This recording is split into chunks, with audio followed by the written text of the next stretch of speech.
Hey guys, and welcome to the Working Money channel. What a day yesterday, guys. My Twitter account got suspended, so @WorkingMoney589 is no longer active, unfortunately. I had over 12,000 followers, and just like that, poof, gone. I put in an appeal to Twitter to see what they say. I literally didn't do anything different than I do any other day, so we'll see what the explanation is. I'd like to ask them. So, what part of your terms of service did I violate? If you can point me to the right direction and it makes sense, then yes, I concede.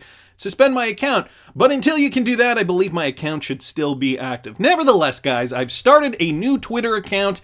You can find me at Working Money CH. That's Working Money and the letters C and H for channel. I've already got 1,834 subscribers back since, or followers back rather, since yesterday, so I wanted to just give a warm shout out to the XRP family out there, the XRP community. Thanks so much, guys, for refollowing me. Spread the news, retweet my pinned tweet, that would be nice. Any help to reestablish my new Twitter account would be great. And, just a great bunch of people out there. I got to thank all you guys for all your support. Yesterday was pretty much just, responding to people, telling them what happened. That was my day pretty much yesterday, or at least a large part of my day yesterday. So I don't know why Twitter does this. It's not like I posted anything controversial. It seems like my account was literally picked out of a hat. Don't want to dwell on this too much. Want to get to the market right now, guys. I got VET here on the daily, trading at 0.0088 cents.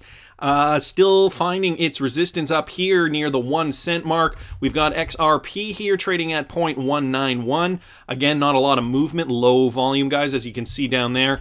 And BTC trading at 94.34, still hovering in this zone here. Not a lot of volume as well. Still cannot pierce that $10,500 mark. So we'll keep an eye on that, see what happens. Interesting stuff going on, though, in the space. We've got Michael at Val5Links here. According to a leaked copy of The Room Where It Happened, the soon-to-be-released book penned by former National Security Advisor John Bolton, U.S. President Donald Trump personally told Treasury Secretary Steven Mnuchin to go after Bitcoin. That's right, guys, to go after Bitcoin. So, the Washington Examiner reports that the President of the United States wanted to curb the trading and selling of the largest cryptocurrency, Bitcoin, popping the Bitcoin bubble. Trump's hostility towards Bitcoin shouldn't come as a surprise, given that he himself tweeted that he wasn't a fan, so that was pretty transparent. The president took aim at Bitcoin and other cryptocurrencies because of their volatility and their popularity with criminals, while insisting that the US dollar will always stay the world's dominant currency. While many initially assumed that Mnuchin was the source of this ire, the book mentions that Trump demanded Mnuchin to crack down on Bitcoin back in May 2018, so right after the big bull run. Last October, ex-CFTC Christopher Giancarlo revealed that Trump's administration was able to burst the cryptocurrency bubble by greenlighting Bitcoin futures in December 2017. So we were all excited that Bitcoin futures were getting greenlit back then, or some of us were at least, and some were saying, whoa, hold on, this could be the demise of the cryptocurrency. Sure enough, it did cause the Bitcoin bubble, and the rest is history. We saw a bear market after that. And now we're starting to slowly see Bitcoin creep back up again. But this is interesting news coming out of this book that hasn't been released yet by former National Security Advisor John Bolton. So the 577-page book also contains plenty of other damning revelations, such as Trump seeking some help from Chinese President Xi Jinping to secure a second term. However, claims that the room where it happened is made up of lies and fake stories, said Trump in a recent tweet. So the saga continues. Interesting to see that he was actually told to go after Bitcoin as it is a rogue asset, especially at that time. People who didn't understand it considered it to be a rogue security type asset that one could trade, buy and sell and make lots and lots of money, and it's not regulated, and we can't have that. So go after Bitcoin. That was apparently the narrative, according to John Bolton. So thanks so much, Michael at Val5Links on Twitter, for sharing that. Guys, I also got this from Mac Attack XRP at Mac Attack XRP on Twitter. Ripple partner Santander invests in alternative lender Upgrade. So this from FinExtra. Santander InnoVentures has led a $40 million Series D investment round in Upgrade, the consumer credit platform that is moving into mobile banking. So Union Square Ventures, Ribbit, Vi Capital, Silicon Valley Bank, Venture Capital, and Uncorrelated Ventures join Santander in the round, which brings Upgrade's total funding since inception to $200 million.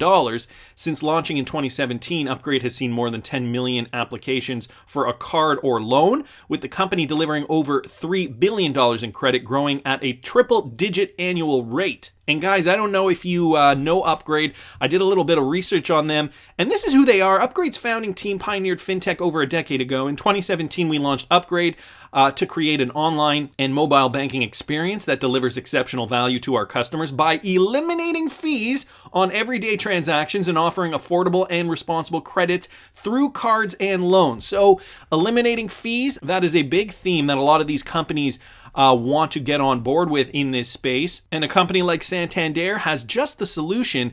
If you use RippleNet and settle through XRP, as Santander now understands, you can save a lot of money with those transaction fees. And so a match made in heaven, it does certainly seem so. A new investment in Upgrade. Will we expand the XRP ecosystem? It sounds like it's already happening, to be honest. We got another one here from MacAttack XRP on Twitter. Users can now perform paper checks on the XRPL as Ripple launches the new feature. So about a month ago, or rather at the beginning of the month, we heard about this new feature. It was being announced. Blockchain platform Ripple has launched a new feature on the XRPLedger today, June 18th, for users who enjoy better services while using XRP for transactions, known as checks amendment. So this is the check amendment feature. The update has gained support from the majority of trusted validators previously, hence resulting to the decision to inaugurate it. According to a detailed post on XRPL's website, the checks amendment update introduces checks to the XRPLedger. These checks work similarly to paper checks, allowing the sender to sign a transaction to create a check for a specific maximum amount and recipient. The user can later cash the check.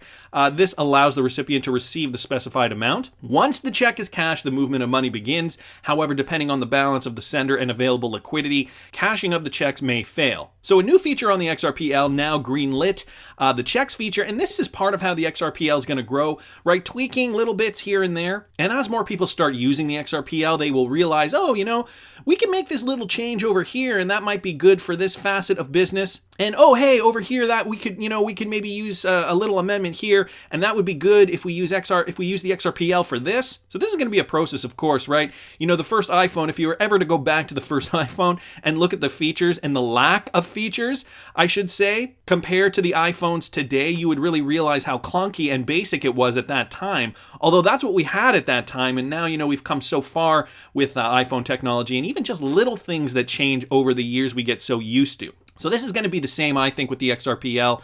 Great to hear that this new checks feature is now available. It was greenlit. Thanks so much, MacAttack, for posting that. And we got this news, big news for XRP hodlers. This was released yesterday, and I saw this originally from Corey Johnson at Corey TV on Twitter. Yet another vote of confidence for XRP, and despite the fact that Corey Johnson, in that Forbes article as a contributor, mentioned that he doesn't hold any XRP, he is still bullish on XRP. So this story relates to the fact that XRP is not a security, this being declared by former CFTC chairman Chris Giancarlo. Hodl XRP says thinking crypto. Easy XRP says sleep with a smile on your face. Stuart XRP says the new chosen one. And Galgatron, of course, ruining everybody's party, except it's a FUD piece cleverly hidden behind an appealing title. So Galgatron clearly not on board with the same sentiment as the rest of the XRP community. Although a lot of people dig in this, so XRP fails the Howey test and is not a security, and this comes from former CFTC chairman Christopher Giancarlo. Let's get down to the quotes here, okay? So he was interviewed, and when he was talking about certain cryptocurrencies, he said, much like Bitcoin and Ether, XRP is a digital currency supported by a distributed ledger that uses cryptography to store and transfer assets. However, XRP and the underlying XRPLedger were designed in 2011 and 2012 specifically as a payment mechanism by software developers who later found Ripple Labs, Ripple, Ripple today utilizes XRP to address liquidity challenges faced by financial institutions, including high transaction fees, long processing times, and the need for third-party monitoring interposed by traditional clearinghouses and settlement mechanisms. Unlike Bitcoin and Ethereum, however, XRP is not mined. According to Giancarlo and Belki, who was another person who was interviewed for this op-ed, the lack of mining does not fundamentally change how XRP is utilized or how security laws should be applied. So they write here, in the absence of mining, XRP cannot be generated by third parties. Instead, a finite supply of XRP, 100 billion units, was created at the time of inception, slightly more than 50% of which is currently held in escrow by Ripple and sold periodically.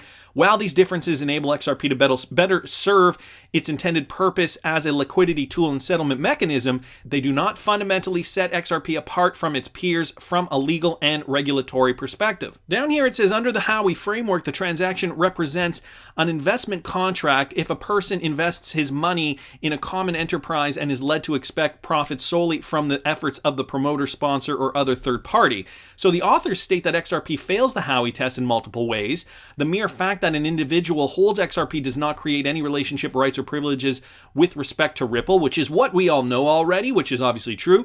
Ripple has not marketed XRP as an investment product, nor has it promised XRP holders any sort of profit or return on investment. To the contrary, Ripple has repeatedly emphasized the functionality of XRP as a liquidity tool and a settlement mechanism. The fact that certain parties may acquire XRP with the hope that it may appreciate in value cannot be dispositive. At the same time, is equally true of the large number of Bitcoin and Ether speculators. So he is saying it is neither here nor there. We do not know if XRP will indeed rise in price.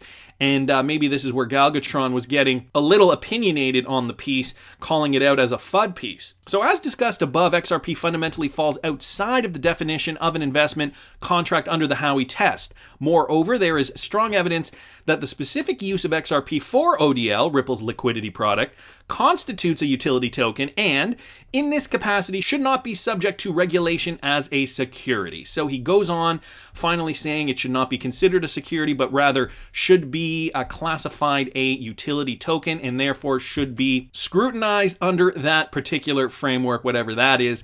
I do not think the United States even has a specific regulatory framework for utility tokens at the moment. We're still waiting on regulations for so many different purposes, but a great sign here, though, CFTC, former CFTC chair Christopher Giancarlo actually saying XRP is not a security based on the definitions that we already know. More news here, guys, coming out of the WireX camp. So WireX, this week's Crypto Corner, profiles another popular altcoin available on the WireX app, XRP. So they just listed XRP with the spotlight on XRP this week. We're throwing a little competition. And so, guys, you can click on this tweet from WireX if it is available in your country in order to participate in that. I want to continue moving along, though, because as we're seeing more and more XRP utility in the space, more and more people becoming educated on XRP, and prominent figures like Christopher Giancarlo saying that XRP is not a security, the public sentiment is also slowly matching, and here's what I mean by that. Guys, I saw this from the Daily Hodl. So Crypto Map unveils real-world interest in Bitcoin, Ethereum, XRP, and 7 altcoins. This from blockchaincenter.net. They just launched an interactive map that visualizes the search interest by country for 10 of the most popular crypto assets, including Bitcoin, Ethereum, and XRP. Using data from Google Trends, blockchaincenter.net says Bitcoin, the largest cryptocurrency by market cap, remains by far the most searched coin around the globe with a dominance of 80.8%. So most people still searching up Bitcoin, which is to be expected, I think. Nevertheless, blockchaincenter.net says market cap ranking alone does not necessarily translate to search volume ranking. So Dogecoin is not in the top 30 by market cap, for instance, yet it is placed in the top 10 of the most searched cryptocurrencies.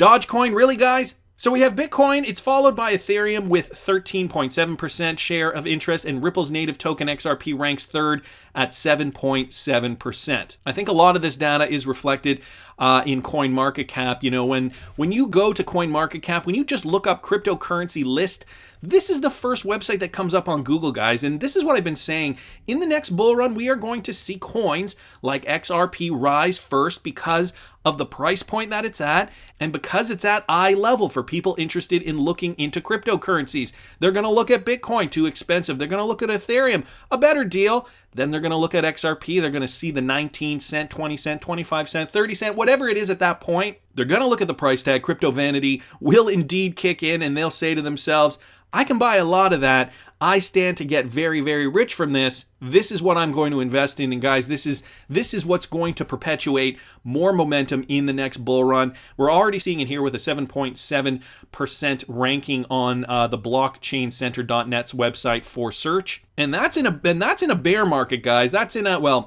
bear market for XRP. That's when the chart's looking like this, okay? A strong downward trend pretty much since the beginning of the bear market. We've seen ups and downs, but ultimately downward channel, okay? Downward momentum, new lows on the daily. I can only imagine what this is going to look like when we start to see positive momentum upward, when we start to see Bitcoin blast off, when we see altcoins follow. This is going to be a very, very different picture. So some of the other hotly searched cryptocurrencies, Litecoin, Bitcoin Cash, IOTA, Monero, Tron, Dogecoin, and Cardano. Guys, I'll link this article in the description if you want to read further. But I wanted to talk about this next with regards to American business and blockchain. Okay, this from Matthew Liny on Twitter. Accenture and Microsoft will be a big part in modernizing the U.S. government. So Accenture Federal Services, Microsoft Azure ready for prime time. This from an unofficial document. Accenture Federal Services, public cloud infrastructure for your agency. This is all with regards to the Accenture Microsoft Azure partnership. Why Accenture? Trying to sell to businesses, okay? And Matthew Liny here brings up a good point. The modernization of the U.S. government is going to be a quintessential step in getting a lot more of America on board with blockchain technology and using utility tokens, whether it's remittances, whether it's supply chain, whatever it is. Okay, the federal technology landscape by the numbers. Here are some numbers. IT spending is massive and highly decentralized, and much more of the work is contracted to the private sector. $84.7 billion was budgeted for IT across the federal government in fiscal 2017. 146,795. The number of contract actions, including newer modified contracts related to IT and telecommunications across the federal government in fiscal 2016, up to 128,226 in 2007. Much of the technology the federal government relies upon is outdated. 77%. That's what the federal government planned to spend of its IT funds on operations and maintenance of old systems in fiscal 2017, leaving very little for modernizing or building new systems. And many agencies use outdated IT systems with some components that are at least 50 years old. So to give you guys a sense of how old and how broken that infrastructure is, now we're looking at Accenture and Microsoft Azure, guys. And for those of you guys who may have a short-term memory problem, we just heard this piece the other day with regards to Valente, a Ripple partner running on Microsoft Azure's service. And we know back in 2015, Microsoft Azure teamed up with Ripple directly to test out their technology. My thought is America will run on Ripple in a large capacity. There will be other blockchains, there will be other coins, but Ripple and XRP are going to be at the forefront. They are going to be a major component to this. Not only in America, guys, but also in India. So this from Ant1 at Ant159694954 on Twitter.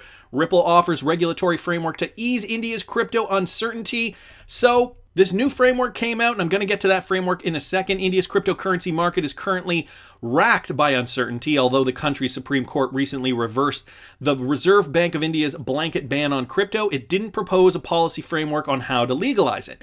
Now, settlement and remittance network Ripple has stepped in, publishing a white paper that outlines a proposed legal framework for digital assets in India.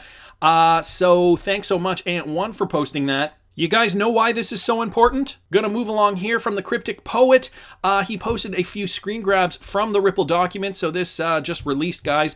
And here is a flowchart just demonstrating some of that. I will link this tweet in the description for those of you guys who want to look at that. XRP_Canada also sent me this, so a lot of people sending me this documentation. And let's just get to the Ripple framework here, okay? Gonna skip this stuff, gonna go straight here. Today, in an effort to provide Indian policymakers with similar recommendations, Ripple is releasing a policy paperwork, the path forward for digital asset adoption in India.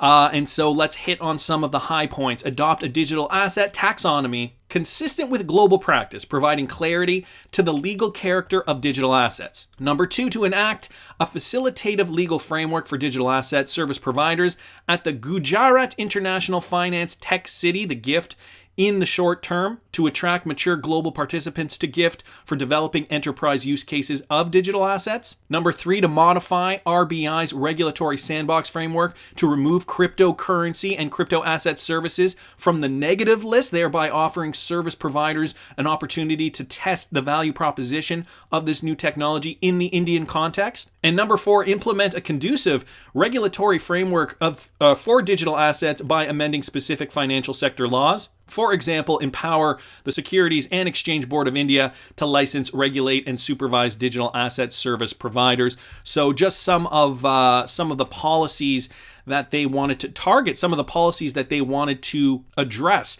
maybe I should say, with regard to India and how they should be looking at cryptocurrency technology moving forward. Some of this has to do with ideological stances. Some of it has to do with real hard technological facts. And so this is the problem, right? All over the world, everybody has a different viewpoint on cryptocurrency. The fact of the matter remains, though, it can be beneficial if used correctly. And this is part of Ripple's job. It has been Ripple's job over the last several years. They are partially in the market to be able to educate potential clients to get on to not just RippleNet, but also just to get on board with cryptocurrency adoption. And guys, this is partly why it's taking so long. The United States needs help. Now, Ripple has clearly gone to India and said, here, look, guys, you already are almost there, ready to be using RippleNet nationwide in your country. Here's the framework. Here's what we suggest to you in order for you guys to make that final leap. So I wanted to thank all you guys. I wanted to thank at XRP_Canada on Twitter for posting this, sending it to me originally. Also want to thank the Cryptic Poet here on Twitter as well for posting those screen grabs. Just wanted to get back to this tweet though here for a second. Jack the Rippler at RippleXRP brought this up, and I thought that this was very important to address. The fintech company Ripple has confirmed that it is actively working on integrating its instant cross-border payment solution Xcurrent with all major banks in India. And guys, this article was back from last summer, July 15th, 2019. Why this is important is because it goes back to this idea of if you can get them on something that they understand, and this isn't just with India, this is with the world. If you can get them on something, on a technology where they can, where you can start building trust with your client, they will eventually move to cryptocurrency as that logical next step. And so last year was Xcurrent. Ripple has many of the Indian banks already on board, and goes back to that video that I keep mentioning over and over again. Ripple as the drug dealer, getting them introduced to these new technologies and then moving them on to something bigger, stronger, better down the road, namely ODL, using XRP as that digital asset to bridge. And just at this point here, wanted to play you guys one last clip here of Dilip Rao, this back from 2018, April 2018, with regards to Xcurrent. Listen to what he says. No, so as I said, the Xcurrent product, the way it's implemented today, uses fiat currencies. So the convergence that we see coming in the next phase is for banks to have an option to say, do I want to use XRP? So instead of the German bank holding Turkish lira, they could say, Akbank, are you able to accept XRP and give me Turkish lira? Here's 100 lira worth of XRP. Here's 1,000,000 lira worth of XRP. And instantly that can be settled without having to hold balances. So that's the holy grail. That's the ultimate end goal that we're aiming for. But if you don't have connectivity, you can't even start. So first you get the banks connected. They do what they're doing today better. They like it. They build new services on it. Then they go, I want to do this in 100 countries, but I can't hold currencies in 100 countries. Well, guess what? You got XRP. So it's a phased strategy, but that's the way banking works. So there you have it, Dilip Rao in April 2018 saying exactly what I've been saying. It's a phase strategy. You get them on Xcurrent, and eventually, once they A, gain your trust, and B, cryptocurrency regulations become more clear, that's when you move them on to the good stuff, XRP. But guys, that's just my opinion. I want to hear what you guys think. Please subscribe to the channel if you haven't already. Like the video if you like the content I'm providing. I always love hearing your comments. And guys, if you still haven't followed me on my new Twitter account, it's @WorkingMoneyCH on Twitter. Please give me a follow. I'd very much appreciate it. And I'll see you in the next one, guys.